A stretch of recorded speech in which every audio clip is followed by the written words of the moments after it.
if you stay the course, as painful as it's been, the finish line will be beautiful. The final lesson for us to learn from this small passage today is not a lesson on revenge and not just a lesson on reasoning, but it's a lesson on what I call restoration. The last verse that we read in our original text today, I think, is beautiful. Because Joseph did something he really didn't have to do. Joseph not only forgave his brothers, but he went the extra mile. Look at verse 21. So then don't be afraid. I'll provide for you. I'll provide for your children. And then he reassured them.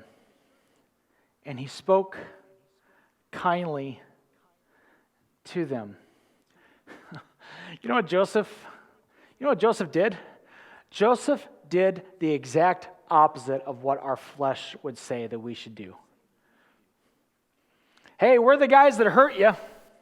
We're basically the guys that started this whole crazy about your life. That's us. And Joseph could have said, you know what? Okay, I forgive you, but I never want to see you again. Stay out of my life. I don't think that's God's plan. He cared for his brothers. He promised to care for their children.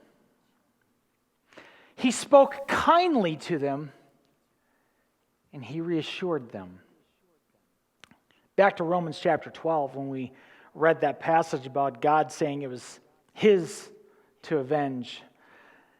Romans 12, verse 20 and 21 says, on the contrary, if your enemy is hungry, feed him. If he's thirsty, give him something to drink. In doing this, you will heap burning coals on his head. Do not be overcome by evil, but overcome evil with good.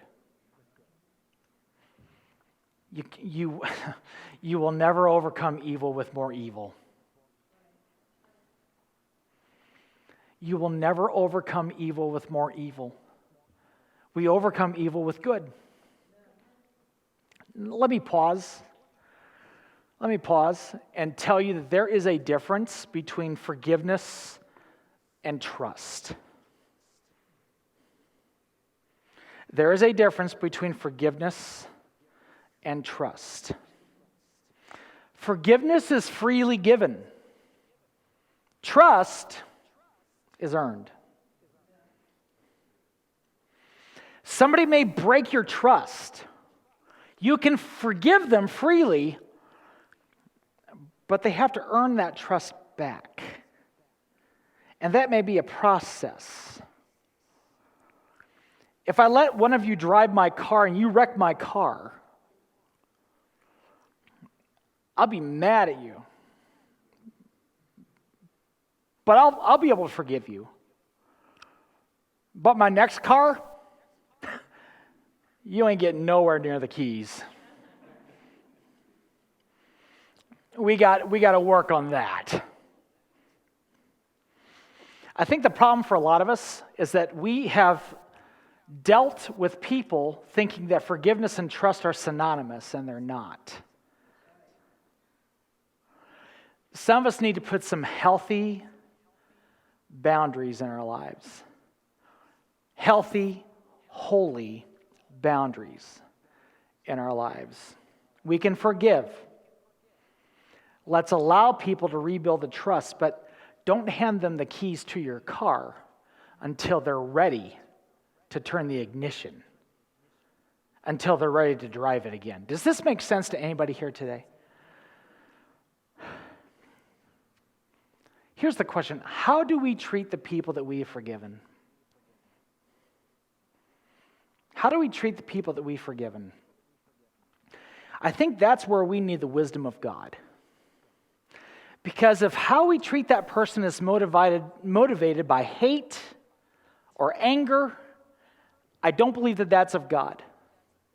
Because I cannot find hate and anger being amongst the list of the fruit of the Spirit.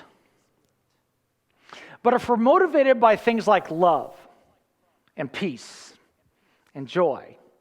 If we're motivated by things that are of God, then that's where we can have a foundation by which we will build some healthy boundaries and some healthier relationships with the people that are around us. Could it be that for some of us, the reason why we are so unhealthy is because our relationships are so unhealthy? Was that good or was that bad? Thank you. Okay. I'm almost done. You can go ahead and amen. That's good.